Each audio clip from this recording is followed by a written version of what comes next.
ابو امامہ باہلی رضی اللہ عنہ ایک صحابی تھے، وہ روایت کرتے ہیں کہ نبی علیہ السلام نے ارشاد فرمایا، من صام یوم من شعبان، جس نے شعبان کے دن کا روزہ رکھا، یعنی 15 شعبان مراد ہے، فتحت لہ ابواب الجنان، اللہ اس کے لیے جنت کے دروازے کھول دیتے ہیں، وغلقت علیہ ابواب النیران، اور اس پر جہنم کے دروازوں کو بند کر دیتے ہیں۔ ہمارے سلسلہ نقشبندیہ کے سرخیلی امام سیدنا صدیق اکبر رضی اللہ تعالیٰ عنہ فرماتے ہیں، قوموا لیلۃ النصف من شعبان، کہ نصف شعبان کی رات کو تم قیام کرو، فإنہا لیلۃ مبارکہ، یہ مبارک رات ہے، فإن اللہ تعالی یقول، اللہ تعالیٰ اس میں یوں فرماتا ہے، فیہا حل من مستغفر فاغفر اللہ، ہے کوئی مغفرت کا چاہنے والا کہ میں اس کی مغفرت کروں۔ سبحان اللہ، زندگی میں اللہ نے پھر ہمیں ایک موقع دے دیا، اور کل کے دن کا روزہ رکھنا بھی سنت ہے۔ بیکی شریف کی روایت ہے، نسائی میں بھی اس کا تذکرہ ہے کہ شعبان کا مہینہ رجب اور رمضان کے درمیان ہے، جس کی فضیلت سے لوگ بے خبر ہیں۔ اس مہینہ میں بندوں کے اعمال پیش کیے جاتے ہیں، میرا دل چاہتا ہے کہ میرا عمل ایسی حالت میں پیش کیے جائیں کہ میرا روزہ ہو، یعنی نبی علیہ السلام نے فرمایا کہ میرے عمل اللہ کے سامنے اس حال میں پیش ہوں کہ میں روزہ دوں، یعنی 15 شعبان کا روزہ سنت ہے، حدیث سے ثابت ہے۔ حضرت علی عنہ روایت کرتے ہیں کہ 15 شعبان کو رات کا قیام کرو، دن کو روزہ رکھو، کیونکہ اس رات میں غروب آفتاب کے بعد ہی اللہ تعالیٰ آسمان دنیا پر جلوہ افروز ہو جاتے ہیں، اور اعلان کرنے والا اعلان کرتا ہے کوئی مغفرت چاہنے والا کہ اس کی مغفرت کی جائے، ہے کوئی رزق کو طلب کرنے والا کہ اس کو رزق دوں، ہے کوئی مصیبت زدہ کہ میں اس کی مصیبت کو دور کر دوں، ہے کوئی حاجت طلب کرنے والا کہ میں اس کی حاجت روائی کروں۔ اب آپ اندازہ لگائیے، اللہ رب العزت اعلان فرماتے ہیں، ہے کوئی مصیبت زدہ جس کی مصیبت میں دور کروں، ہے کوئی حاجت والا جس کی حاجت کو میں پورا کر دوں۔ جب اللہ تعالیٰ خود پوچھ رہے ہیں تو پھر اس رات میں ہمیں اللہ کے سامنے آہوزاری کرنی چاہیے کہ اللہ ہماری مصیبتوں کو دور کر دیجئے، پریشانیوں کو دور کر دیجئے۔ ابن ماجہ کی روایت ہے کہ نبی علیہ السلام کے بارے میں سیدہ صدیقہ عنہا فرماتی ہیں، میں نے ایک رات نبی علیہ السلام کو بستر پر نہ پایا، بندہ سویا ہوا ہوتا ہے نا تو آنکھ کھلتی ہے، تو میں نے دیکھا کہ نبی علیہ السلام بستر پہ نہیں تھے، تو میں باہر نکلی، بھئی خیریت تو ہے پتہ کروں۔ وہ فرماتی ہیں، میں نے دیکھا کہ نبی علیہ السلام جنت بقیع کے اندر سے۔ میں نے پوچھا، اے اللہ کے نبی صلی اللہ علیہ وسلم، آپ یہاں رات کے وقت کیسے آئے؟ تو نبی علیہ السلام نے فرمایا کہ آج 15 شعبان کی رات ہے، ہم 15 شعبان کی رات کو تو دعائیں مانگتے نہیں، اور پھر پورا سال روتے رہتے ہیں، جی دعا قبول نہیں ہوتی، دعا قبول نہیں ہوتی، دعا قبول نہیں ہوتی۔ دعا کیوں نہیں قبول ہوتی ہے، لیکن اس کے مانگنے کا وقت ہوتا ہے۔ تو آج کی رات کی اہمیت کا اندازہ لگانا چاہیے۔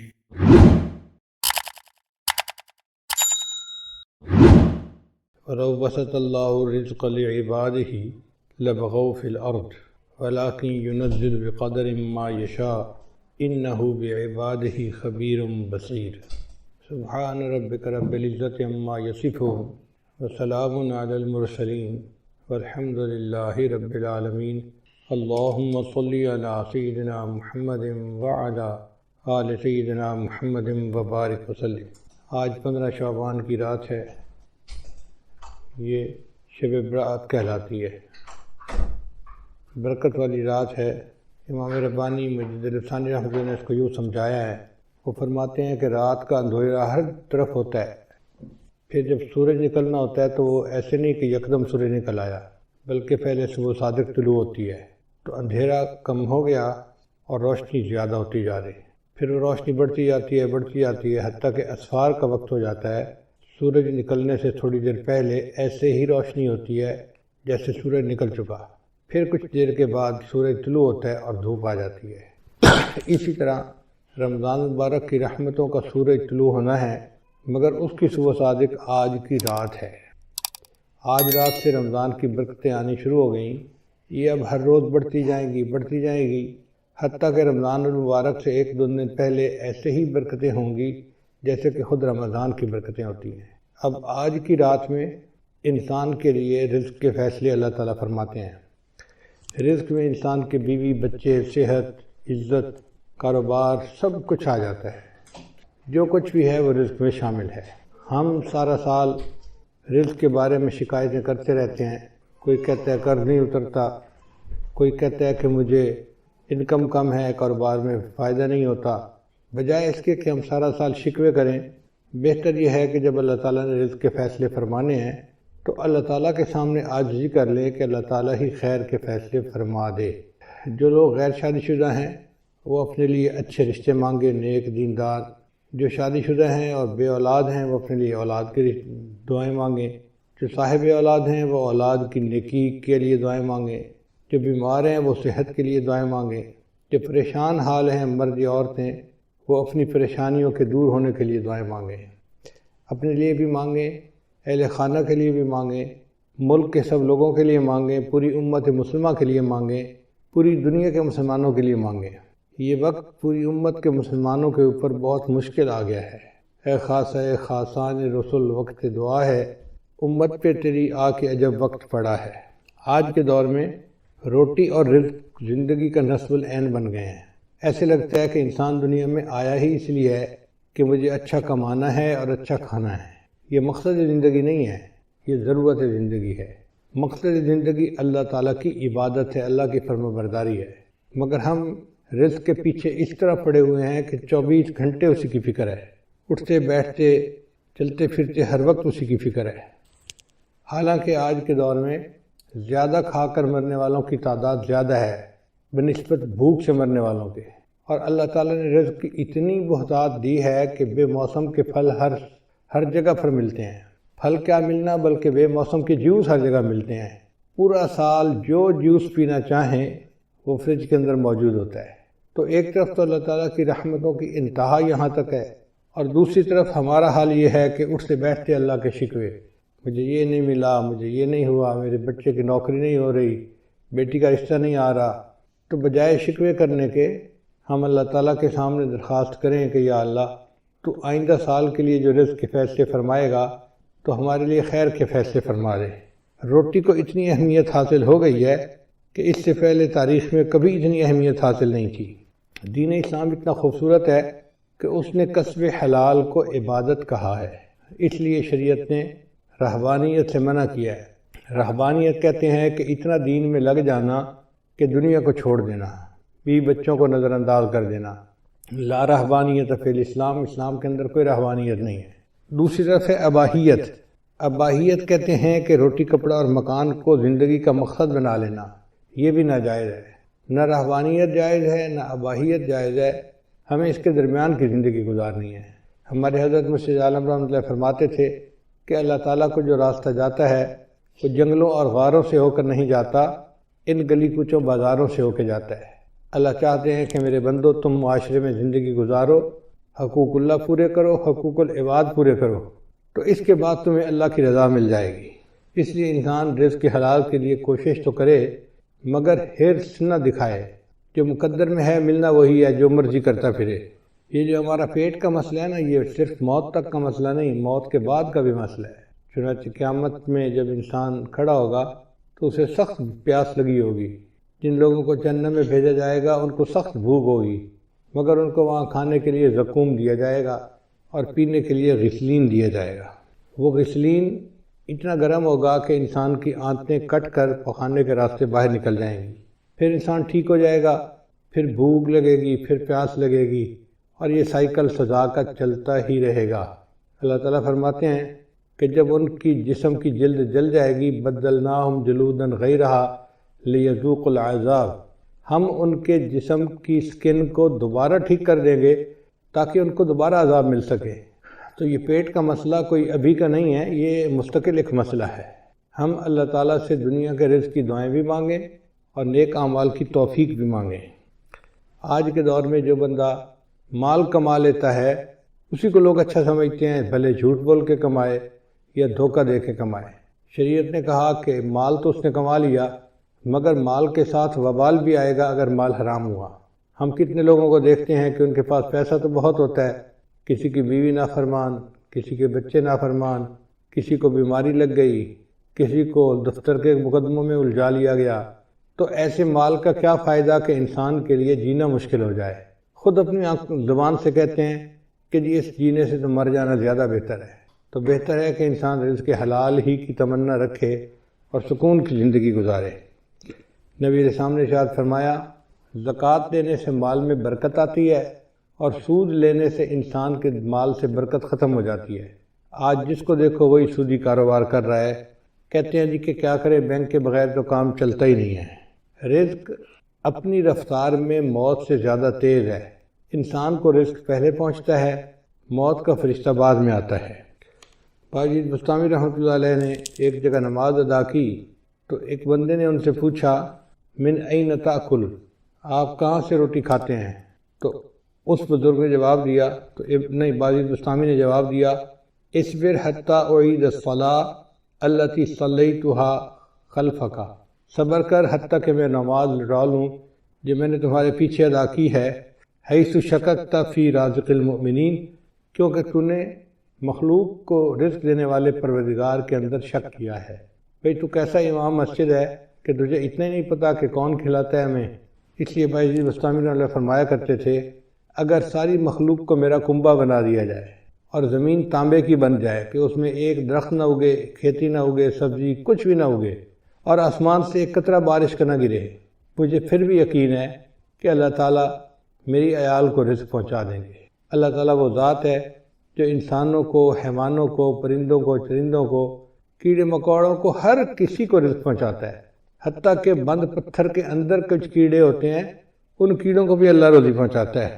تو نے پتھر میں کیڑے کو پالا، خشک مٹی سے سبزہ نکالا، تو نے پتھر میں کیڑے کو پالا، خشک مٹی سے سبزہ نکالا، یہ تیرا ہے جہاں، یہ زمین آسماں اے خدایا، کس نے تیری حقیقت کو پایا۔ ہمارے اکابری نے لکھا ہے کہ رزق کے کھلنے کے 16 دروازے ہیں، 16 کنجیاں ہیں جن سے رزق کے دروازے کھلتے ہیں۔ پہلی کنجی ہے نماز، کہ انسان اہتمام کے ساتھ، خشوع خضوع کے ساتھ نماز ادا کرے۔ اللہ تعالیٰ فرماتے ہیں، وَأْمُرْ أَهْلَكَ بِالصَّلَاةِ وَاسْتَبِرْ عَلَيْهَا لَا نَسْأَلُكَ رِزْقًا نَحْنُ نَرْزُقُكَ، کہ تم نماز ادا کرو، ہم تو اس سے روزی کمانا نہیں چاہتے، روزی تو ہم تمہیں دیں گے، ہماری روزی ہے اللہ کے پاس۔ وَفِي السَّمَاءِ رِزْقُكُمْ، اے میرے بندو تمہارا رزق تو آسمانوں میں ہے، اور اللہ جتنا چاہتے ہیں اتنا اپنے بندوں کو عطا فرما دیتے ہیں۔ تو سب سے پہلا عمل ہو گیا کہ انسان نماز کو اہتمام کے ساتھ ادا کرے۔ آج ہم نماز تو پڑھتے ہیں مگر جیسے مرغا ٹکریں لگا رہا ہوتا ہے، ہم بھی اسی طرح اٹھک بیٹھک کر رہے ہوتے ہیں، دل دماغ کہیں اور پہنچا ہوا ہوتا ہے، جس کی وجہ سے نماز کی برکتیں سامنے نہیں آتی۔ دوسرا رزق کا دروازہ ہے استغفار کی کثرت کرنا۔ چنانچہ اللہ تعالیٰ ارشاد فرماتے ہیں، استغفروا ربکم انہ کان غفارا، اپنے رب کے سامنے استغفار کرو، اللہ گناہوں کو معاف کرنے والا ہے۔ اور حدیث پاک میں آتا ہے، من استر من الاستغفار، جو بندہ استغفار کی کثرت کرتا ہے، جعل اللہ لہ من کل ہم فرجا، اللہ تعالیٰ اس کے لیے ہر مشکل میں آسانی کر دیتا ہے، ومن ضیق فرجا، اور ہر مشکل کو آسان کر دیتا ہے، ورزقہ من حیث لا یحتسب، اور اسے ایسی طرف سے رزق دیتا ہے کہ جس کا اس کو گمان بھی نہیں ہوتا۔ تو گویا استغفار کے زیادہ کرنے سے اللہ تعالیٰ بندے کو رزق ایسی طرف سے دیتے ہیں جس کا اس کو گمان ہی نہیں ہوتا، اور اس کے رزق کی پریشانی کو دور کر دیتے ہیں۔ پھر تیسرا رزق کا دروازہ ہے اللہ کے راستے میں خرچ کرنا، اس کو کہتے ہیں انفاق فی سبیل اللہ، اس لیے کہ جو بندہ اللہ کے راستے میں خرچ کرتا ہے اللہ تعالیٰ اس کو واپس لوٹاتے ہیں۔ اللہ تعالیٰ فرماتے ہیں، وما انفقتم من شیء فہو یخلفہ، تم اللہ کے راستے میں جو خرچ کرو گے وہ اللہ تمہیں اس کا بدلہ دے گا۔ ہم 1 روپیہ خرچ کرتے ہیں، اللہ ہمیں اس کے بدلے 10 عطا فرماتے ہیں، 20 عطا فرماتے ہیں، 70 عطا فرماتے ہیں، حتیٰ کہ کئی مرتبہ 1 کے بدلے 700 عطا فرماتے ہیں۔ لوگ کہتے ہیں جی کہ ہم کہاں سے پیسہ دیں، ہماری تو ضرورتیں پوری نہیں ہوتی۔ بھائی ضروری نہیں کہ انسان لاکھوں دے، جتنا بھی غریب آدمی ہے 5-10 روپے خرچ کرنا تو کوئی مشکل کام نہیں ہوتا۔ تو ہمیں چاہیے کہ ہم مسکینوں پہ، فقیروں میں خرچ کریں، یا مدارس کے جو طلباء ہیں ان کے لیے مطبخ میں خرچ کریں، کیونکہ ہم اللہ کے راستے میں خرچ کریں گے تو اللہ تعالیٰ اس قرض حسنہ کو واپس لوٹا کر رہیں گے اور کئی گنا کر کے لوٹائیں گے۔ تو دیکھنے میں ہم ایک دے رہے ہوں گے اور دوسری طرف سے 10 ہماری جیب میں واپس آ رہے ہوں گے، مگر یہ نفع کا کاروبار ہر بندے کو کرنا نہیں آتا، لوگ پریشان ہو جاتے ہیں۔ تو پہلا دروازہ تھا نماز کو اہتمام کے ساتھ ادا کرنا، دوسرا دروازہ تھا استغفار کی کثرت کرنا، تیسرا دروازہ تھا کہ اللہ کے راستے میں اپنے مال کو خرچ کرنا، اور چوتھا دروازہ ہے دین کے لیے ہجرت کرنا۔ جیسے بعض لوگ سعودی عرب چلے جاتے ہیں یا ایک شہر سے دوسرے شہر چلے جاتے ہیں تو ان کے کام کاروبار میں برکت آ جاتی ہے، لیکن جن لوگوں کو اللہ نے وطن کی روزی دی ہوئی ہے وہ خوش نصیب ہیں، وہ اللہ کی اس نعمت کا شکر ادا کریں۔ ہر بندے کو یہ نعمت نصیب نہیں ہوتی۔ پھر چوتھا عمل ہے تقوی اختیار کرنا۔ اللہ تعالیٰ فرماتے ہیں وَلَوْ أَنَّ أَهْلَ الْقُرَىٰ آمَنُوا وَاتَّقَوْا لَفَتَحْنَا عَلَيْهِمْ بَرَكَاتٍ مِّنَ السَّمَاءِ، اگر یہ بستی دیسوں والے ایمان لاتے، تقوی کو اختیار کرتے تو ہم ان کے لیے آسمان سے برکتوں کے دروازے کھول دیتے۔ تو گناہوں سے بچنے پر اللہ تعالیٰ رزق کے دروازوں کو کھول دیتے ہیں، اور آج گناہوں کی وجہ سے رزق کے دروازے بند ہیں اور ہم پریشانیوں کا شکار ہیں۔ پھر پانچواں عمل جو رزق کے دروازے کھولتا ہے وہ ہے عبادت کی کثرت کرنا۔ حدیث مبارکہ ہے، اللہ تعالیٰ ارشاد فرماتے ہیں، یہ حدیث قدسی ہے، ابن آدم، اے آدم کے بیٹے، تفرغ لعبادتی، میری عبادت کے لیے تو فارغ ہو جا، املا صدرک انی واسد فقرک، املا صدرک غنن، میں تیرے سینے کو غنا سے بھر دوں گا اور تیرے فقر کو ختم کر دوں گا۔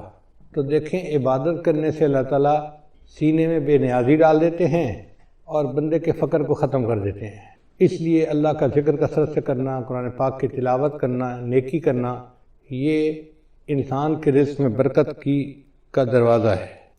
اور اگر تو ایسا نہیں کرے گا تو تیرے ہاتھ کاموں میں الجھا دوں گا اور لوگوں کی طرف تیری محتاجی کو ختم نہیں کروں گا۔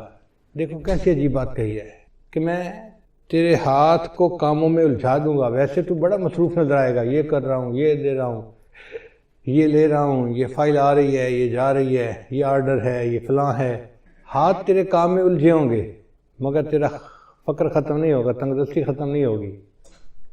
اور چھٹا عمل جس سے رزق کے دروازے کھلتے ہیں وہ ہے حج اور عمرے کی کثرت کرنا۔ اگر اللہ تعالیٰ توفیق دے تو بندے کو چاہیے کہ کثرت سے عمرہ کرے اور بار بار حج کرے۔ دیکھنے میں تو حج اور عمرے پہ انسان پیسہ خرچ کر رہا ہوتا ہے، لیکن حقیقت میں وہی پیسہ اس کے لیے باعث برکت بن کے اس کو واپس اللہ لوٹا رہے ہوتے ہیں۔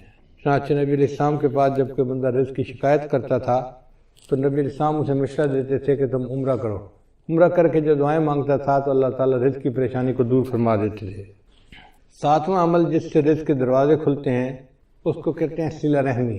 صلہ رحمی کا مطلب یہ ہے کہ جن کے ساتھ خونی رشتے ہوتے ہیں ان کے ساتھ محبت کا تعلق رکھنا، ان کے ساتھ پیار محبت کا ریلیشن رکھنا اور غم خوشی میں ان کے ساتھ رہنا، اس کو صلہ رحمی کہتے ہیں۔ چنانچہ جو بندہ صلہ رحمی کرتا ہے اللہ تعالیٰ اس کو 2 نعمتیں عطا فرماتے ہیں۔ حدیث پاک میں ہے من احب ان یزاد فی عمرہ، جو بندہ اس بات کو پسند کرتا ہے کہ اس کی عمر کے اندر زیادتی ہو، یعنی لمبی عمر ہو، فیزاد فی رزق ہی، اور اس کے رزق میں زیادتی ہو، برکت ہو، فلیصل رحمہ، اس کو چاہیے کہ صلہ رحمی کو زیادہ کرے۔ پھر 8واں دروازہ ہے رزق کے کھلنے کا کمزوروں سے حسن سلوک، کہ جو لوگ کمزور ہوتے ہیں، بیمار ہوتے ہیں، بوڑھے ہوتے ہیں، ان کے ساتھ حسن سلوک کرنا۔ حدیث مبارکہ میں آتا ہے کہ تمہیں اپنے کمزور اور ضعیف لوگوں کی وجہ سے نصرت ملتی ہے۔ اللہ تعالیٰ قرآن مجید میں فرماتے ہیں وَلَوْ يُؤَاخِذُ اللَّهُ النَّاسَ بِمَا كَسَبُوا، اگر اللہ تعالیٰ پکڑ لیتا انسانوں کو جو عمل وہ کرتے ہیں، مَا تَرَكَ عَلَىٰ ظَهْرِهَا مِن دَابَّةٍ، تو زمین کی سطح کے اوپر کوئی ایک بھی جاندار باقی نہ بچتا۔ اگر اللہ پکڑنے پہ آتا نا جو تم اعمال کرتے ہو تو کوئی انسان نہ بچتا، کوئی جانور نہ بچتا، زمین کے اوپر کچھ بچتا ہی نہ۔ تو اللہ تعالیٰ ہمیں جو رزق دیتے ہیں وہ چھوٹے بچوں کی وجہ سے، بوڑھوں کی وجہ سے، بیماروں کی وجہ سے، عورتوں کی وجہ سے دیتے ہیں، مہمانوں کی وجہ سے دیتے ہیں۔ لہٰذا ان کو بوجھ نہیں سمجھنا چاہیے، بلکہ ان کی وجہ سے ہمیں رزق ملتا ہے، ہر وقت ذہن میں یہ رکھنا چاہیے۔ رزق کا 9واں دروازہ جس سے کہ انسان کا رزق کھلتا ہے اس کو توکل کہتے ہیں۔ توکل کا مطلب یہ ہے کہ انسان اللہ پر امید رکھے، اپنی طرف سے کوشش کرے اور نتیجہ اللہ پہ چھوڑ دے۔ وَمَن يَتَوَكَّلْ عَلَى اللَّهِ فَهُوَ حَسْبُهُ، جو اللہ پر توکل کرتا ہے اللہ اس کے لیے کافی ہو جاتا ہے۔ حدیث مبارکہ میں آئے لو انکم توکلون علی اللہ حق توکلہ، اگر تم توکل کرتے جیسے کہ اللہ پہ توکل کرنی چاہیے، لرزقکم کما یرزق الطیور، تو اللہ تعالیٰ تمہیں اس طرح رزق پہنچاتے جس طرح اللہ تعالیٰ پرندوں کو رزق پہنچاتے ہیں۔ وہ صبح اپنے گھونسلے سے خالی پیٹ نکلتے ہیں اور شام کو اپنے گھونسلے میں پیٹ بھرے واپس آتے ہیں۔ انسان کا معاملہ الٹ ہے، بیچارہ گھر سے پیٹ بھر کے نکلتا ہے اور شام کو خالی پیٹ گھر واپس آتا ہے۔ اور پرندوں کا معاملہ دیکھو کہ وہ خالی پیٹ گھر سے نکلتے ہیں اور اللہ ان کو پیٹ بھر کے رات کو واپس گھر پہنچاتے ہیں، جبکہ پرندے اپنے لیے کوئی چیز جمع بھی نہیں کر سکتے۔ کوئی پرندہ آپ نے ایسا نہیں دیکھا ہوگا جو سال کی روزی جمع کر لے، انسان جمع بھی کر لیتا ہے، پھر اس کا یہ حال ہے۔ اور پھر جانوروں کا رزق بھی بہت ہوتا ہے۔ آپ اگر غور کریں تو ایک ہاتھی دن میں کتنا چارہ کھاتا ہوگا، ہمارے حساب سے منوں کے حساب سے ٹنوں کے حساب سے کھاتا ہوگا، اس کا وزن ہی اتنا ہے۔ اور ہم نے جہاں بھی جنگل میں ہاتھی دیکھا اس کو ہر وقت چرتے ہوئے دیکھا، تو جو ٹنوں کے حساب سے کھانا کھاتے ہیں ان کے پیٹ اللہ بھر دیتے ہیں۔ اور انسان بیچارہ کتنا کھا لیتا ہے، بڑے سے بڑا پہلوان ہو تو 2 روٹی، اس سے پیٹ بھر جاتا ہے بندے کا۔ تیسری روٹی دیں بھی صحیح نا تو کہتے ہیں نا جی پیٹ بھر گیا۔ تو ہمارا پیٹ بھی چھوٹا ہے اور ہم گھر سے پیٹ بھرے نکلتے ہیں اور رات کو خالی پیٹ واپس آتے ہیں۔ بہتر ہے کہ ہم اللہ تعالیٰ کے اوپر توکل کریں تو پھر دیکھیں کہ اس کی برکتیں کتنی ہوں گی۔ پھر 10واں دروازہ ہے انسان نعمتوں کا شکر ادا کرے۔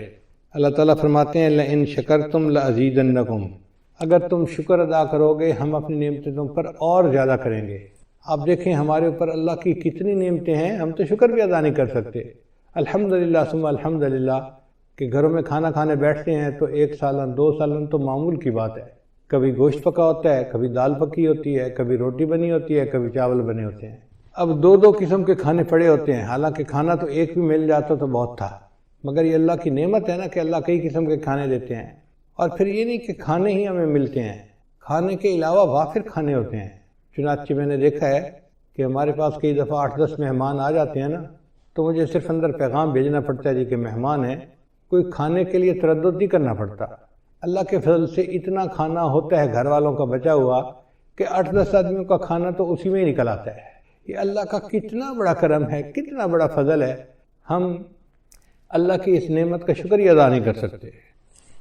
ابن عطا اسکندری رحمۃ اللہ فرمایا کرتے تھے من لم یشکر النعمہ فقد تعرض لزوالہا، کہ جس نے نعمت کا شکر ادا نہیں کیا اس نے نعمت کو زوال کے لیے پیش کر دیا کہ اللہ مجھے یہ نعمت نہیں چاہیے۔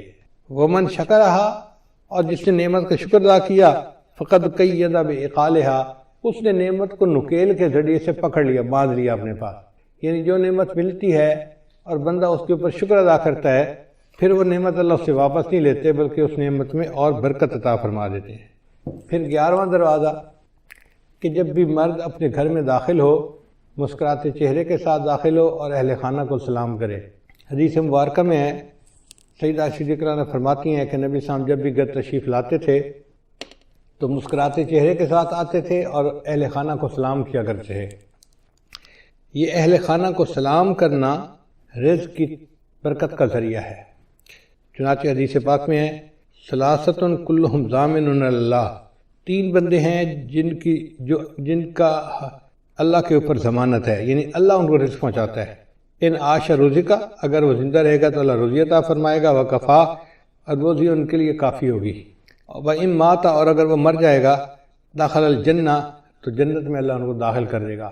یہ کون 3 بندے ہیں؟ ان میں سے ایک بندہ ہے رجل، وہ بندہ داخلہ بیتہ، جو اپنے گھر کے اندر داخل ہو بسلام، اور گھر والوں کو سلام کرے، وہو ضامن اللہ، وہ اللہ کے ضمانت میں آ جاتا ہے۔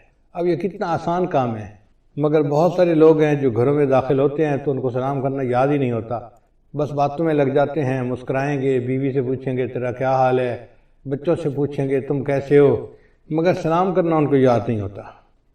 پھر 12واں عمل والدین کی فرمانبرداری۔ چنانچہ ہمارے بزرگوں نے لکھا ہے کہ 5 چیزوں سے رزق میں برکت ہوتی ہے۔ ایک، جو بندہ صدقہ فرمدامت کرے، دوسرا صلہ رحمی کرے، تیسرا جہاد کرے، چوتھا ہمیشہ باوضو رکھے، اور پانچواں والدین کی فرما برداری کرے۔ والدین کے فرما بردار کو اللہ تعالیٰ رزق کی پریشانی میں نہیں ڈالتے، اس لیے ان کی خدمت کر کے ان کی دعائیں لینی چاہیے تاکہ اللہ تعالیٰ کی طرف سے برکتیں اور رحمتیں شامل حال ہو جائیں۔ 13واں دروازہ رزق کا ہے دوام طہارہ، یعنی مستقل وضو کی زندگی گزارنا۔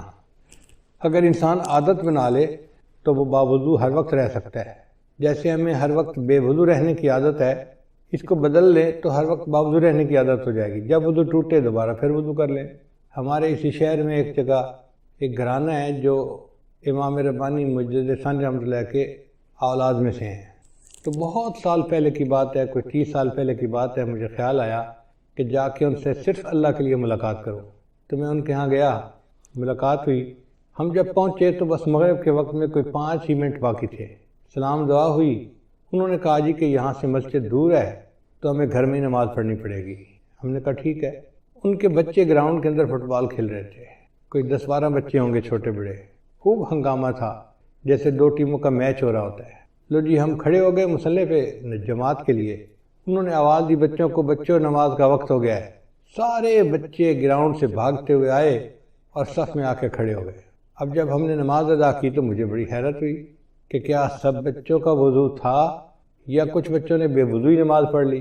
تو میں نے ان سے سوال پوچھا کہ جی بچے کسی کو وضو تو نہیں کرتے میں نے دیکھا؟ تو وہ مسکرائے اور کہنے لگے کہ جی ہمارے خاندان میں بچوں کو یہ تربیت دی جاتی ہے کہ تم نے پوری زندگی باوضو گزارنی ہے۔ ہمارے گھر کے چھوٹے بڑے جس بندے کو آپ دیکھیں گے، جب بھی دیکھیں گے ہمیشہ باوضو دیکھیں گے۔ اگر وضو ٹوٹے گا تو دوبارہ اسی وقت وہ پھر وضو کر لیں گے۔ تو اگر ایسے خاندان آج بھی دنیا میں موجود ہیں کہ جن کے گھر کا ہر چھوٹا بڑا بندہ مرد عورت ہر وقت باوضو رہتے ہیں تو پھر اللہ ان کی رزق میں بھی برکت عطا فرما دیتے ہیں۔ پھر 12واں عمل ہے، 14واں عمل ہے چاشت کی نماز پڑھنا۔ چاشت کی نماز ہوتی ہے دن کے 10 بجے 11 بجے جب ذرا سورج طلوع ہو جاتا ہے اور پاؤں جلنے لگ جاتے ہیں گرمیوں میں، تو اس کو صلاۃ الضحیٰ کہتے ہیں، چاشت کی نماز کہتے ہیں۔ یہ وہ ٹائم ہوتا ہے جب اکثر مرد اپنے دفتروں میں چلے جاتے ہیں یا کھیتوں میں چلے جاتے ہیں یا اپنے کاروباروں میں چلے جاتے ہیں۔ اس وقت جو عورتیں اپنے خامدوں کو کاروبار پہ بھیج کے پیچھے مصلی پہ بیٹھتی ہیں اور نفل پڑھتی ہیں، اس میں اللہ نے رزق کی برکت رکھی ہے۔ اب کتنی عورتیں ہیں جو رزق میں کمی کے شکوے تو کرتی ہیں لیکن وہ چاشت کی نماز نہیں پڑھتی کہ محنت کرنے کے لیے تو میرا خامد نکل گیا، پسینہ تو وہ بہائے گا۔ اب اللہ کرے کہ اس کے رزق میں برکت ہو جائے اور ہمیں اللہ تعالیٰ رزق میں آسانی فرما دے، تو یہ نماز پابندی کے ساتھ پڑھنے کی ضرورت ہے۔ ہمارے بزرگوں نے لکھا ہے کہ جو بندہ چاشت کے وقت نماز نہ پڑھ سکتا ہو دفتر کی وجہ سے یا کاروبار کی وجہ سے یا دکان کی وجہ سے، اس کو چاہیے کہ سورج نکلنے کے چند منٹ بعد جو اشراق کی نماز پڑھتے ہیں تو 2 رکعت اشراق کی نیت سے پڑھ لے اور 2 رکعت چاشت کی نیت سے اسی وقت پڑھ لے تو اس کی چاشت کی نماز ہو جائے گی۔ تو معمول بنا لینا چاہیے کہ چاشت کی نماز دفتر جانے سے پہلے پڑھ کے ہی جائیں۔ پھر 15واں عمل جس سے انسان اللہ تعالیٰ رزق کے دروازے کھولتے ہیں وہ ہے سورہ واقعہ کو پابندی کے ساتھ پڑھنا۔ حدیث مبارکہ میں آتا ہے من قرأ سورۃ الواقعۃ کل لیلۃ، جس نے ہر رات میں سورہ واقعہ کو پڑھا لم تصبہ فاقۃ ابدا، اس کو کبھی فاقہ نہیں پہنچتا۔ عبداللہ بن مسعود رضی اللہ عنہ ایک بڑے مفتی قسم کے صحابی تھے، وہ بیمار ہو گئے۔ حضرت عثمان غنی امیر المومنین تھے، وہ ان کو ملنے کے لیے آئے۔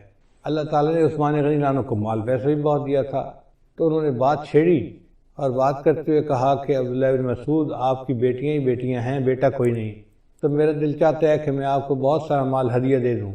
یعنی میں اپنی طرف سے بتا رہا ہوں کہ جیسے میں آپ کو 5 لاکھ دینار یا درہم ہدیہ دینا چاہتا ہوں۔ تو انہوں نے انکار کر دیا، نہیں مجھے نہیں چاہیے۔ تو عثمان غنی اللہ نے فرمایا کہ آپ کی بیٹیاں ہیں، آپ کو تو پیسے کی ضرورت ہے۔ ان کا بیٹیاں تو ہیں مگر میں نے اپنی سب بیٹیوں کو سورہ واقعہ یاد کروا دی ہے اور میں نے ان کو بتا دیا ہے کہ مغرب کے بعد سورہ واقعہ پڑھ لیا کرو۔ نبی علیہ السلام نے فرمایا جو بندہ ہر رات میں سورہ واقعہ پڑھ لیتا ہے اللہ اس کو فاقے سے محفوظ فرما لیتے ہیں۔ یعنی ان صحابہ کا اتنا یقین پکا تھا کہ انہوں نے 4-5 لاکھ ریال ہدیہ لینے کے بجائے سورہ واقعہ کے اوپر زیادہ جو ہے نا بھروسہ کیا کہ اللہ تعالیٰ میری بچیوں کو فاقے سے بچائے گا۔ پھر 16واں عمل ہے دعا کرنا۔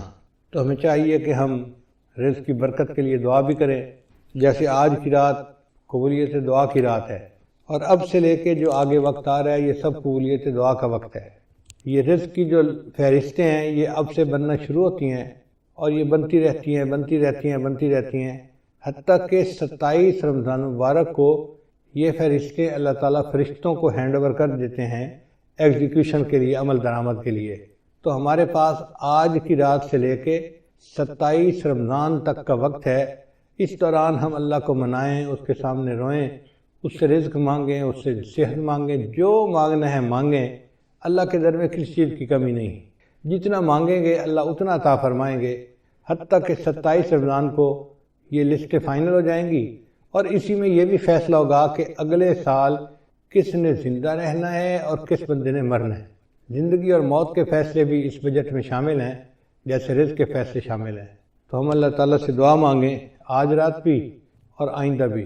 کرونا بیماری کی وجہ سے، حالات کی وجہ سے مسجدوں میں تو اجتماع اس وقت نہیں کر سکتے، لیکن گھر میں بیٹھ کے عبادت تو کر سکتے ہیں، اس میں تو کوئی رکاوٹ نہیں۔ ہم ابھی سے رمضان کی تیاری کریں اور ذہنی طور پہ ہم عبادت کرنے کے لیے تیار ہو جائیں اور اللہ کو منانے کے لیے تیار ہو جائیں، خوب دعائیں مانگیں۔ اگر باجماعت تراویح مسجد میں نہیں پڑھ سکتے تو گھر میں تو پڑھ سکتے ہیں نا۔ مسجدوں کی عمارتیں بند ہوئی ہیں، اعمال بند نہیں ہوئے، اعمال تو ہم کر سکتے ہیں، تو ہم تلاوت کریں، نمازیں پڑھیں، گھر کے اندر مجالس کریں اور اللہ تعالیٰ سے دعائیں کریں خوب ڈٹ کے۔ جتنا مانگیں گے اتنا ہی اللہ تعالیٰ ہمیں عطا فرما دیں گے۔ تو یہ 16 دروازے ہیں رزق کے کھلنے کے۔ ہمارے بزرگوں نے فرمایا کہ کچھ اسباب ہیں تنگ دستی کے، یعنی کچھ ایسے اسباب ہیں کہ جن کی وجہ سے اللہ تعالیٰ رزق کو ذرا کم کر دیتے ہیں، بند کر دیتے ہیں، تو وہ جاننا بھی ضروری ہے۔ چنانچہ مختصراً میں بتاتا چلوں کہ جو بندہ کھڑے ہو کر جوتے پہن کر ننگے سر کھانا کھاتا ہے، اللہ اس کا رزق تھوڑا کر دیتے ہیں۔ اور اگر آپ دیکھیں تو آج کل کی دعوتوں میں یہی سلسلہ ہے، شادی بیاہ میں، ہوٹلوں میں، شادی ہالوں میں اکثر لوگ کھڑے ہو کے کھانا کھاتے ہیں، سر پہ کپڑا بھی نہیں ہوتا اور جوتے بھی پہنے ہوئے ہوتے ہیں۔ پھر رزق میں تنگی تو ہونی ہوتی ہے۔ پھر دوسرا، مہمان کو بوجھ سمجھنا۔ جو لوگ مہمان کے آنے کو بوجھ سمجھیں اور اس فکر میں لگ جائیں کہ جی آ گیا ہے تو کہاں سے اس کو کھلائیں گے اور کتنا اس کو کھلائیں گے اور کتنے دن رہے گا، مہمان بعد میں آتا ہے، اللہ مہمان کا رزق پہلے بھیجتے ہیں، تو الحمدللہ ثم الحمدللہ اللہ تعالیٰ خیر فرما دیتے ہیں۔ بلکہ میں تو یہ سمجھتا ہوں کہ ہمیں اللہ مہمانوں کی برکت سے روزی دیتے ہیں۔ ایک دن میں کھانا کھا رہا تھا تو میری بہو کہنے لگی کہ ابو جی ایک بندہ ہے انڈیا کا، بڑا مالدار ہے، اس نے پورا سال ہر روز بندے کو ہر روز 1000 بندوں کو کھانا کھلایا۔ اب وہ بڑی حیران تھی کہ 1000 بندوں کو کھانا ہر روز وہ کھلاتا تھا۔ جب اس نے بات کر لی تو میں نے کہا کہ بیٹا وہ تو امیر آدمی ہے، وہ تو 1000 بندوں کو دن میں ایک دفعہ کھانا پورا سال کھلاتا ہے۔ ہم فقیر لوگ ہیں اور ہم الحمدللہ 1000 طلباء کو دن میں 3 مرتبہ کھانا کھلاتے ہیں۔ صبح ناشتہ بھی ہوتا ہے، دوپہر کا کھانا بھی ہوتا ہے، رات کا کھانا بھی ہوتا ہے، اور پورا سال اللہ روزی پہنچا دیتے ہیں۔ تو حیران ہوئی، کہنے لگی ہاں بات تو ٹھیک ہے۔ میری وائف پاس بیٹھی ہوئی تھی تو وہ کہنے لگی کہ میں ایک بات بتاؤں۔ میں نے کہا کیا؟ کہنے لگی کہ ہماری شادی کو 30-35 سال ہو گئے ہیں اور اس 30-35 سال میں ایک دن بھی ایسا نہیں گزرا کہ ہمارے گھر میں مہمان کا کھانا نہ بنا ہو۔ میں نے اللہ کا شکر ادا کیا کہ یا اللہ تیرا کرم اور تیرا احسان ہے کہ الحمدللہ 35 سال میں ہر روز مہمان کا کھانا گھر میں بن رہا ہے، ایک دن بھی ایسا نہیں کہ مہمان گھر میں نہ ہو۔ تو میں تو یہ سمجھتا ہوں کہ اللہ ہمیں رزق جو دیتے ہیں وہ مہمانوں کی وجہ سے دیتے ہیں، تو مہمان نوازی سے کبھی پریشان نہیں ہونا چاہیے۔ پھر تیسرا سبب ہے بغیر بسم اللہ پڑھے کھانا کھا لینا، ہاتھ دھوئے بغیر کھانا کھا لینا۔ یہ بھی بیماری عام ہے، دسترخوان لگے ہوتے ہیں، نہ ہاتھ دھوئے جاتے ہیں، نہ بسم اللہ پڑھی جاتی ہے، نہ کھانے کی دعا پڑھی جاتی ہے، جس وجہ سے پھر تنگ دستی آ جاتی ہے اور اس کے دروازے بند ہو جاتے ہیں۔ پھر کھانے کے برتن کو صاف نہ کرنا، یہ بیماری بھی عام ہے۔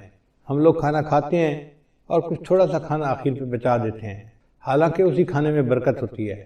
سنت یہ ہے کہ اگر 3 لقمے کھانا موجود ہے تو اس کو تو چھوڑ دیں تو کوئی اور کھا لے گا، چلو بھائی۔ اگر اتنا کھا لیا کہ 3 لقمے رہ گئے، اس کو خالی نہ چھوڑیں، اب اس کو پلیٹ کو اچھی طرح صاف کر دیں تاکہ اللہ کی نعمت ضائع نہ ہو، اللہ کی نعمت جو ہے وہ کسی انسان کے کام آ جائے۔ مگر اس میں ایسے لگتا ہے کہ جیسے یہ بندہ غریب ہے، اور امیر لوگ جو ہیں وہ ذرا شاہانہ دماغ کے ہوتے ہیں، تو وہ ڈالتے زیادہ ہیں، آدھا کھا لیتے ہیں، آدھا چھوڑ دیتے ہیں۔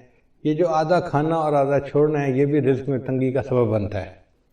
اور ایک اور بات کہ بیت الخلاء میں باتیں کرنا، پہلے زمانوں میں یہ گناہ کم تھا، آج یہ گناہ زیادہ ہے، بلکہ نوجوان بچے اور بچیاں جو ادھر ادھر کالیں کرتے ہیں چھپ چھپ کے، وہ تو کئی مرتبہ جا کے بیٹھ کے بات ہی کرتے ہیں بیت الخلاء میں، پتہ ہی نہیں چلے کسی کو کہ کیا ہوا۔ بیت الخلاء میں باتیں کرنے سے فرشتوں کو بھی تکلیف ہوتی ہے اور رزق کے اندر بھی تنگی کر دی جاتی ہے۔ پھر ساتواں بات ہے فقیر کو جھڑکنا۔ اگر کوئی مانگنے والا آئے تو بندہ فقیر کو جھڑکی نہ دے، چلے جاؤ بھائی یہاں سے، کہا نہیں آپ کو چلے جاؤ، سن نہیں رہے، جاتے کیوں نہیں، ایسے جھڑکی نہیں دینی چاہیے، بلکہ اگر کچھ ہے تو دے دے، اور اگر نہیں تو کہہ دے جی آپ آگے چلے جائیں۔ ہم ایک مرتبہ حرم شریف میں بیٹھے ہوئے تھے تو ایک UK کا بندہ حضرت کے پاس آیا مطاف کے اندر، کہنے لگا حضرت میں حج کے لیے آیا ہوں، لیکن یہاں مطاف میں تو مانگنے والے بہت ہیں، ہر تھوڑی دیر کے بعد کوئی فقیر آ جاتا ہے مانگنے والا، اب سمجھ نہیں آتی کہ ہم کس کو دیں اور کس کو نہ دیں۔ اگر ہم ہر کسی کو دے دیں تو ان کی تو عادت بگڑ جائے گی، تو دل چاہتا ہے کہ ان کو نہ دیں، اور اگر ہم نہ دیں تو پھر کون دے گا، تو دل چاہتا ہے دے بھی صحیح، تو اب فیصلہ کرنا مشکل ہوتا ہے۔ تو اب بتائیں کہ ہم کس کو دیں، ہمیں کیسے پتہ چلے کہ کون مستحق ہے اور کون مستحق نہیں ہے۔ حضرت نے اس کی ساری بات کو سنا اور پھر فرمایا کہ اچھا یہ بتاؤ کہ اللہ نے جو تمہیں دیا ہے تم اس کے مستحق ہو؟ اس نے کہا نہیں۔ تو حضرت نے فرمایا جب تم اس کے مستحق نہیں اور اللہ نے پھر بھی تمہیں دے دیا ہے، تم بھی اللہ کے خلق کو اپناؤ، دے دو، مستحق ہے یا نہیں یہ تمہارا مسئلہ نہیں، یہ اللہ کا مسئلہ ہے۔ تو بندہ چپ تو ہو گیا، مگر اس کے دل میں سوال تو بہرحال تھا، تو حضرت نے بھانپ لیا کہ اس کے دل میں سوال ابھی باقی ہے، تو پھر حضرت نے اس کو بات پیار سے سمجھائی۔ حضرت نے فرمایا کہ دیکھو وہ بندہ تمہارے پاس مانگنے آیا ہے، مان لیا کہ وہ صاحب حیثیت ہے اور عادتاً مانگ رہا ہے، تم اسے اس لیے دے دو کہ اللہ کا شکر ادا کرو کہ اللہ تو نے مجھے دینے والوں میں سے بنایا، لینے والوں میں سے نہیں بنایا۔ یہ بھی تو ہو سکتا تھا اللہ تجھے اس کے حال میں ڈال دیتا اور تو لوگوں سے مانگتا پھرتا۔ تو اللہ تعالیٰ کی اس نعمت کا شکر ادا کرتے ہوئے دے دیا کرو کہ اللہ تو نے مجھے لینے والا نہیں، تو نے مجھے دینے والا بنایا ہے، میں تیرے نام پہ دے رہا ہوں۔ اس پہ اس کے دل کے اندر تسلی ہو گئی اور اس نے حضرت کے ماتھے کا بوسہ لیا اور خوش ہو کے واپس چلا گیا۔ تو اس لیے اگر کوئی فقیر آئے تو اس کو جتنا دے سکتے ہیں دیں، اور اگر نہیں دے سکتے تو پیار سے کہیں جی آپ آگے چلے جائیں، اس کو جھڑکی نہ دیں، اس کو ڈانٹ ڈپٹ نہ کریں۔ پھر مغرب کی نماز کے بعد بلا عذر جو بندہ سو جاتا ہے، اس سے بھی رزق کے اندر برکت کم کر دی جاتی ہے۔ اگر کوئی بیمار ہے یا کوئی عذر ہے تو اس میں تو شریعت اجازت دیتی ہے، لیکن عادت بنا لینا اس کو شریعت نے منع کیا ہے۔ مغرب کے بعد بلا عذر نہیں سونا چاہیے۔ پھر جو بندہ نماز قضا کر دیتا ہے اللہ تعالیٰ اس کے رزق کو تنگ کر دیتے ہیں۔ عورتیں بالخصوص، نیک عورتیں بھی نمازیں قضا کر بیٹھتی ہیں، پتہ ہے کیوں؟ سوچتی رہتی ہیں مہمان آئے ہیں میں ان کو پہلے چائے بنا کے دے دوں پھر نماز پڑھ لیتی ہوں۔ اب وہ چائے بنا کے دینے میں اتنا کام لمبا ہو جاتا ہے کہ نماز کا ٹائم نکل جاتا ہے، ان کو یاد ہی نہیں ہوتا۔ یاد اس وقت آتا ہے جب اگلی نماز کا وقت شروع ہو چکا ہوتا ہے۔ یا یہ سوچتی رہتی ہیں کہ میں بچے کو نہلا لوں، بچے کو کھانا کھلا لوں، بچے کو پتہ کر لوں، بچے کو نہلا لوں اور پھر نماز پڑھوں گی۔ یہ جو پھر کا مسئلہ ہے نا، نماز قضا کرنے کی بنیاد یہی ہے۔ نماز کو کبھی پھر پہ نہیں رکھنا چاہیے، ابھی پہلے نماز پڑھیں، بعد میں جو کرنا ہے کریں۔ اس لیے جب نماز کا وقت ہو جائے تو نماز پڑھیں اور اس کے بعد جو کرنا ہے کریں۔ نماز کو کبھی آئندہ پہ نہ چھوڑیں، کیا پتہ چند سانس مزید ہیں بھی صحیح کہ نہیں۔ ہمیں ایک مرتبہ اس کا بہت عجیب تجربہ ہوا۔ ہم پشاور ایک اجتماع سے واپس آ رہے تھے تو لاکھوں لوگ تھے اس اجتماع میں۔ راستے میں ایک چھوٹی سی مسجد میں ہم رکے، ہم نے سوچا کہ ہم یہاں پر عصر کی نماز ادا کر لیتے ہیں۔ تو جب میں مصلی کے اوپر کھڑا ہوا امامت کے لیے تو ایک اور گاڑی آ کے رکی جس میں 4 بندے تھے۔ ان 4 میں سے 2 بندے مسجد کے اندر داخل ہوئے اور دوسرے 2 ان کے پیچھے تھے۔ تو پیچھے والوں نے ان کو کہا یار یہاں تو پہلے ہی نمازی کافی ہیں، چلو ہم عصر کی نماز آگے پڑھ لیں گے۔ تو جو اندر آئے ہوئے لوگ تھے نا وہ بھی باہر نکل گئے اور گاڑی میں بیٹھ گئے اور گاڑی چلی گئی۔ خیر ہم نے نماز ادا کی، پھر اس کے بعد ہم آگے چلے اسلام آباد کی طرف آ رہے تھے۔ کوئی 10 میل کے بعد ہم نے دیکھا کہ اس پہلے والی گاڑی کا ایکسیڈنٹ ہوا ہے، اور ایکسیڈنٹ اتنا فیٹل تھا کہ چاروں کے چاروں بندے مر گئے تھے۔ تو ہم نے جب اس گاڑی کو دیکھا تو گاڑی کو تو پہچان لیا، تو لوگوں نے ہمیں بتایا کہ جی ایکسیڈنٹ اتنا برا تھا کہ ایک بندہ بھی نہیں بچا، سب مر گئے۔ اس وقت مجھے خیال آیا کہ یا اللہ اگر یہ رکے تھے جیسے نماز وہاں پڑھ کے پھر چلتے تو ایک تو وقت کی عصر کی نماز بھی ادا ہو جاتی اور دوسرا اس کی وجہ سے برکت بھی ہو جاتی۔ اب یہ انہوں نے عصر کی نماز ادا نہیں کی ہوگی، نیت تھی پڑھنے کی لیکن بن پڑھے دنیا سے چلے گئے، تو کون جانتا ہے موت کا وقت کتنا قریب ہے۔ اس لیے اگر پھر پہ ڈال دینا جی کہ پھر نماز پڑھیں گے تو اس میں نماز بھی قضا ہو جاتی ہے اور انسان نقصان بھی اٹھاتا ہے۔ ابھی نماز پہلے پڑھیں جب ٹائم ہو جائے، اور عورتوں کے لیے تو اول وقت میں نماز پڑھنا بھی زیادہ فضیلت ہے۔ بس اذان کے انتظار میں رہیں، گھر کے اندر ایک بورڈ ہونا چاہیے جس پر نماز کے ٹائمنگ لگے ہوئے ہوں، بچے بڑے اس بورڈ کو دیکھیں اور جیسے ہی نماز کا ٹائم ہو جائے بس وضو کیا، پہلے نماز پڑھی، بعد میں جو کرنا ہے بعد میں کرتے رہیں گے۔ پھر 11ویں چیز جس سے رزق میں کمی آتی ہے وہ ہے جھوٹ بولنا۔ جو بندہ جتنا زیادہ جھوٹ بولتا ہے اللہ اس کے رزق کو اتنا تنگ کر دیتے ہیں۔ اللہ اکبر، شاید آج ہمارے رزق کے اندر جو تنگی ہے اس کی بنیادی وجہ یہ جھوٹ ہی ہے۔ جھوٹ ہم نے انفرادی طور پر نہیں، قوم میں اجتماعی طور پر آ گیا ہے۔ جس بندے سے بات کریں وہی جھوٹ میں بات کرے گا، اور اس کا نام ہم نے بہانہ رکھ دیا جی میں نے اس کے سامنے بہانہ کیا۔ بیوی کہتی ہے میں نے خاوند کے سامنے بہانہ کیا، بیٹا کہنا ہے میں نے ابو کے سامنے بہانہ کیا، شاگرد کہتے ہیں میں نے استاد کے سامنے بہانہ کیا، حالانکہ یہ بہانہ صریح جھوٹ ہوتا ہے اور اس جھوٹ سے بچنے کی ضرورت ہے۔ 12واں عمل ہے موسیقی کا سننا۔ آج کل گھروں کے اندر گانے چل رہے ہوتے ہیں، فلمیں چل رہی ہوتی ہیں، عورتیں موسیقی کی آواز پہ کام کر رہی ہوتی ہیں کچن میں، گھر میں، اور کہتی ہیں الٹا کہ جی موسیقی تو روح کی غذا ہے، اور اس بات کو بھول جاتی ہیں کہ جس گھر میں موسیقی چلتی ہے اللہ ان کی رزق میں تنگی کر دیتے ہیں۔ پھر 13واں عمل اولاد کو برا بھلا کہنا۔ کچھ ماں باپ اولاد کو جلدی گالیاں دینا شروع کر دیتے ہیں یا برے الفاظ کرنا شروع کر دیتے ہیں یا کوسنا شروع کر دیتے ہیں۔ تو جو اولاد کو برے الفاظ کہیں گے یا کوسیں گے ان کے رزق کو اللہ تعالیٰ ویسے ہی تنگ کر دیں گے۔ 14واں عمل قرآن مجید کو بلا وضو ہاتھ لگانا۔ قرآن مجید اللہ کا کلام ہے، لا یمسہ الا المطہرون، اس کو ہاتھ نہیں لگا سکتا مگر وہ جو پاک ہو۔ تو ہمیں چاہیے کہ ہم باوضو ہو کے اس کو ہاتھ لگائیں، اگر بے وضو ہاتھ لگائیں گے تو رزق کے اندر کمی آ جائے گی۔ پھر 15واں عمل جس سے رزق میں کمی آتی ہے نامحرم کو دیکھنا۔ یہ بد نظری کی عادت آج اتنی عام ہو گئی ہے، چاہے آتے جاتے بازار میں دیکھے، گلی میں دیکھے، سکرین کے اوپر دیکھے، سیل فون کے اوپر دیکھے، عورت کو دیکھے یا عورت کی تصویر کو دیکھے، بات ایک ہی ہے۔ تو نامحرم کو دیکھنے سے اللہ تعالیٰ رزق میں تنگی فرما دیتے ہیں۔ اور 16واں عمل جس سے کہ انسان کے رزق میں تنگی آ جاتی ہے اہل و عیال کے ساتھ لڑتے رہنا۔ میاں بیوی جو ہر وقت ایک دوسرے کے ساتھ بات بات پہ بحث کرتے ہیں، دلیلیں دیتے ہیں، لڑتے جھگڑتے ہیں، تو یہ میاں بیوی کی لڑائی جھگڑے میں اللہ ان کے رزق کو تنگ کر دیتے ہیں۔ اب ایک طرف تو لڑائیاں بھی ختم نہیں ہوتی اور دوسری طرف رزق کے کمی کے شکوے بھی ختم نہیں ہوتے۔ بھئی اتفاق میں برکت ہے، آپ محبت پیار سے زندگی گزاریں تو اللہ تعالیٰ رزق کی پریشانی کو دور کر دیں گے۔ چنانچہ آج کی رات میں خاص طور پر ہم اپنے لیے اور اپنی مسلمان امت کے لیے خوب دعائیں مانگیں۔ ایک وبا پھیلی ہے جس کا نام ہے کرونا، تو مجھے ایک ساتھی نے آج کچھ اشعار لکھ کے لا دیے کہ جی آپ بیان میں یہ بھی سنا دینا، مجھے بھی اچھے لگے۔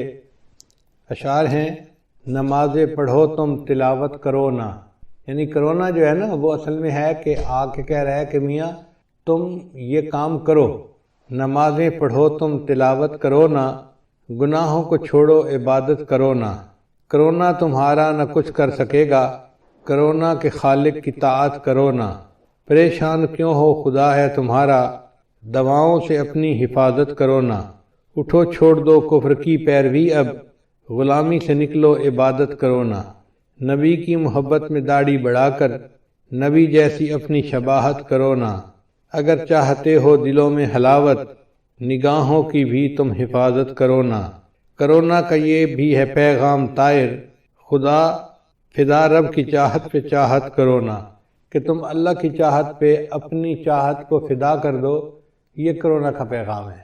تو بہرحال ہمیں چاہیے کہ ہم اس وبا سے بھی دعا مانگیں اور باطنی روحانی بیماریوں سے بھی دعا مانگیں، اللہ تعالی ہمارے ایمان کی حفاظت فرمائے اور ہمیں اس دنیا میں اللہ تعالی ایمان کے ساتھ جینے اور ایمان کے ساتھ مرنے کی توفیق عطا فرمائے۔ وآخر دعوانا ان الحمد للہ رب العالمین۔ جی پی لو پانی پی لو۔ بیت کے کلمات پڑھائے جائیں گے، سچے دل کے ساتھ یہ کلمات پیچھے پیچھے پڑھتے جائیے۔ پڑھیے بسم اللہ الرحمن الرحیم، لا الہ الا اللہ محمد الرسول اللہ، آمنت باللہ وملائکتہ وکتبہ ورسلہ والیوم الآخر والقدر خیرہ وشرہ من اللہ تعالی والبعث بعد الموت، آمنت باللہ کما ہوا باسمائہ وصفاتہ وقبلت جمیع احکامہ اقرار باللسان وتصدیق بالقلب، اشہد ان لا الہ الا اللہ واشہد ان محمدا عبدہ ورسولہ، استغفر اللہ ربی من کل ذنب واتوب الیہ برحمتک یا ارحم الراحمین۔ ان کلمات کو پڑھنے سے ہم تو بتائے ہو چکے ہیں، چند معمولات ہیں جن کو باقاعدگی سے کریں گے تو اللہ تعالیٰ دل کو منور کریں گے۔ پہلا عمل ہے 100 مرتبہ استغفار صبح شام پڑھنا، دوسرا عمل ہے 100 مرتبہ درود شریف صبح شام پڑھنا، تیسرا عمل ہے قرآن مجید کی تلاوت روزانہ کرنا، چوتھا عمل ہے چلتے پھرتے ہر وقت علم اللہ کو یاد کرنا، اور پانچواں عمل ہے 10-15 منٹ صبح 10-15 منٹ شام مراقبہ کرنا۔